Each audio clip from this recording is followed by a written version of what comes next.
Hoje eu quero falar sobre a notícia que saiu das vacinas de mRNA contendo fragmentos de DNA e as possíveis consequências disso. O cirurgião geral do estado da Flórida está pedindo para retirar a vacina do estado. Eu quero comentar um pouco sobre esse acontecimento e fazer uma investigação junto com vocês aqui sobre a veracidade dessa afirmação, mas também a problemática por trás disso. E também porque esse vídeo pode ser muito educativo para algumas pessoas. A gente precisa entender primeiro como que essas vacinas são feitas. Primeiramente, os mRNAs que essas vacinas têm, elas são transcritas a partir de um plasmídio. E o que eu quero falar com transcritas é que você precisa de um DNA para gerar essa fita de mRNA. E esse plasmídio ele é produzido em larga escala dentro de uma bactéria, justamente porque você pode usar a bactéria como biofábrica para ficar replicando esse plasmídio e depois só purificar ele. A partir desse momento, você consegue fazer a transcrição para mRNA e aí você vai ter outros processos. Então vamos olhar um pouco de como que é esse plasmídio,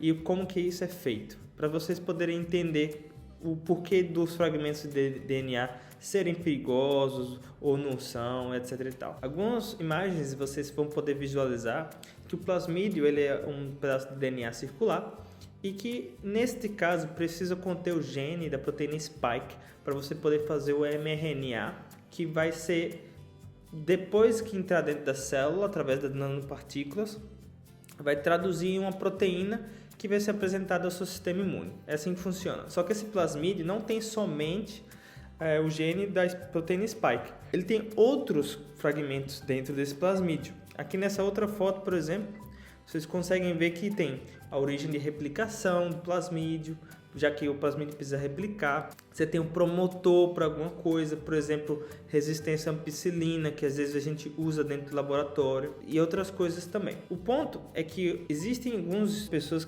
que tentaram achar esse fragmento de DNA na vacina de mRNA, usando alguns métodos de amplificação de DNA, focando na sequência de origem da replicação do plasmídio. Então eles encontraram que existe um resquício desse DNA. Também encontraram, de acordo com algumas publicações, e essas publicações adendo, elas não são científicas, existe um pré-print, mas tem alguns relatos que encontraram fragmento de DNA referente ao vírus, do SV40, que na verdade provavelmente está no plasmídio para ser usado como promotor ou enhancer. O que acontece? Eu acho que existe essa sequência do SV40, provavelmente nesse plasmídio, e que durante o processo possa ter ficado um pouco desse fragmento. Então vamos entender um pouquinho como que é feita a vacina agora. Já que você tem esse plasmídio e você replica ele várias vezes, a primeira etapa seria uma etapa que você faz o que chama de transcrição in vitro. Nessa transcrição in vitro, você pega esse template, que é justamente o plasmídio, e você transcreve isso em mRNA. E depois, logo que você faz isso, você faz um capping para proteger esse RNA de degradação. E durante esse processo de fabricação do RNA, do mRNA, a gente também faz a digestão, do DNA. Ou seja, a gente coloca uma enzima que vai degradar o DNA, justamente para você não ter contaminação. E dentro desse tubo ou desse container, você vai ter então um plasmídio que foi degradado em pedacinhos.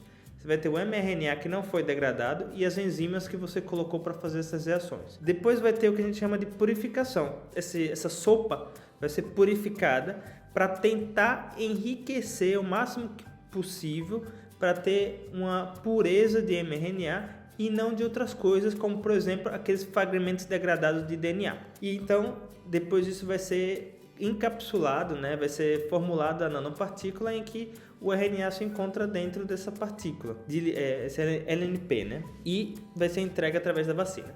Bem, qual que é o problema? O problema é que eu não vou dizer para vocês que não se tem fragmentos de DNA na vacina. Provavelmente tem, os relatos provavelmente são verdadeiros. O que eu tenho para dizer para você é o seguinte: as outras vacinas, também vão ter, tá? O ponto-chave desse pessoal que está reclamando e está chamando a atenção nos Estados Unidos é que, pelo fato de você estar encapsulando esse mRNA, esses fragmentos de DNA vão diretamente para dentro da célula, como se fossem, eles estão usando esse termo, como se fosse um cavalo de Troia. E muita gente está refutando esse pessoal porque você fala, é política e tal.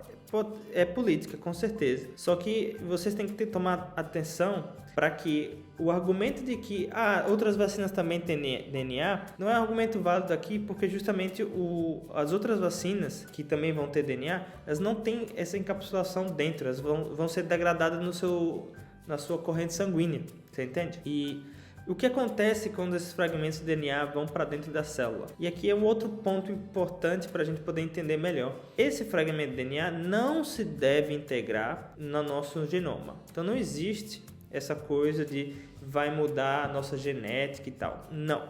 Inclusive, esse fragmento de DNA nem sequer vai para o núcleo, né? É muito difícil ele ir lá. Então ele vai acabar sendo degradado na célula. Algumas pessoas estão fazendo o exercício mental de que isso pode causar algum problema. O que eu tenho para falar para vocês aqui é que não existe evidência nenhuma de que isso pode causar qualquer problema. E o FDA, que é a agência tipo a Anvisa da América, ela tem uma padronização para o quanto de DNA você pode ter nesse tipo de vacina ou em algum medicamento. E essas vacinas têm menor que o que é estimado. O problema é que talvez uma discussão que possa vir a ser feita, né, é que talvez precisamos rediscutir quando as vacinas são formuladas com as nanopartículas. Talvez essa discussão venha à tona esse ano em relação para justamente poder aprender mais e proteger mais os pacientes. Mas respondendo à pergunta, existe algum problema em tomar essa vacina por causa dessa exposição com o DNA? Não. Nós temos exposição ao DNA o tempo inteiro. Quando a gente come alimentos, alguns alimentos vão ter DNA. Esses fragmentos de DNA não têm uma sequência que leva esse fragmento para o núcleo da sua célula. Então ele vai ficar no citoplasma e não vai ser usado, vai ser degradado. Não existe possibilidade de integração e a quantidade, pessoal, é muito pequena, tá? Não se espera nada que possa ser causado a partir disso. Todavia, queria falar um pouco sobre isso para poder chamar a atenção para essa questão que nos Estados Unidos o pessoal vem falando bastante e para deixar vocês a parte dessa discussão. E também, se você viu alguma notícia, não ficar com tanto medo assim. Não existe pânico nisso aí, tá? É só para a gente poder entender como que funciona a vacina, o que estão dizendo e por que estão dizendo, tá bom? Até mais, pessoal!